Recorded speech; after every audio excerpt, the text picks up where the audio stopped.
Alors nous vivons aujourd'hui une session budgétaire assez surréaliste puisque nous allons voter un budget sans avoir de certitude sur ses recettes. Et encore pour 2010 ce n'est pas très grave, mais pour 2011 et après c'est encore pire. Que sera-t-il des recettes de la région après la suppression de la taxe professionnelle? Que sera-t-il des missions de la région après la réforme territoriale annoncée? On nous a parlé de budget sans ambition. S'il est un domaine en tout cas où les ambitions sont clairement affirmées, c'est bien le domaine de l'aménagement et de la qualité d'accueil dans les lycées de Bretagne. Domaine où nous faisons des efforts énormes, recentrés sur un nouveau PPI, avec déjà un abondement substantiel dès 2010, sur des engagements précis, mais pas n'importe quels engagements.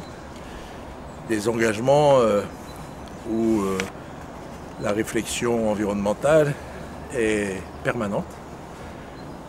Éco-construction, recherche de qualité, économie dans l'énergie, dans les réseaux, traitement intelligent des déchets, mise en place désormais d'un nouveau référentiel sur l'exigence environnementale et pour cela une exigence bien entendu d'inclure ces impératifs environnementaux dans nos appels d'offres.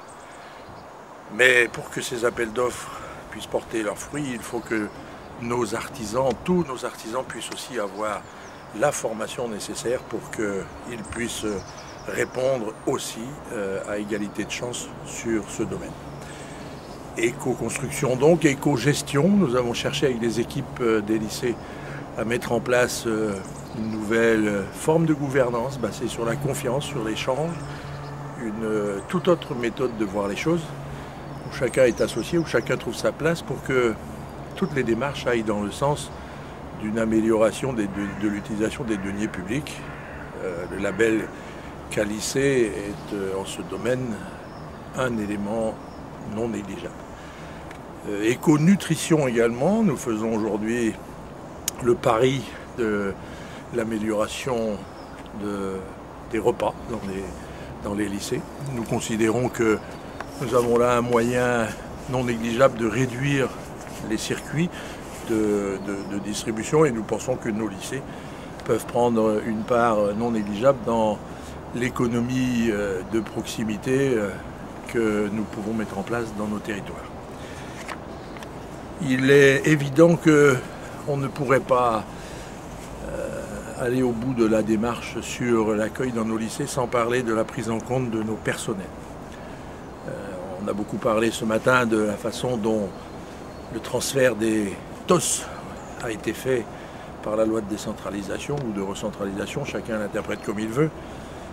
On nous a fait le reproche de ne pas en vouloir, toujours est-il qu'aujourd'hui, nous les avons intégrés dans nos dispositifs, nous les avons non seulement intégrés, mais nous les avons reconnus, et nous avons même revalorisé tout leur régime indemnitaire, et nous nous rendons bien compte aujourd'hui que le personnel que nous avons désormais intégré dans nos lycées s'y trouve bien, s'y trouve reconnu, et évidemment s'y investit davantage.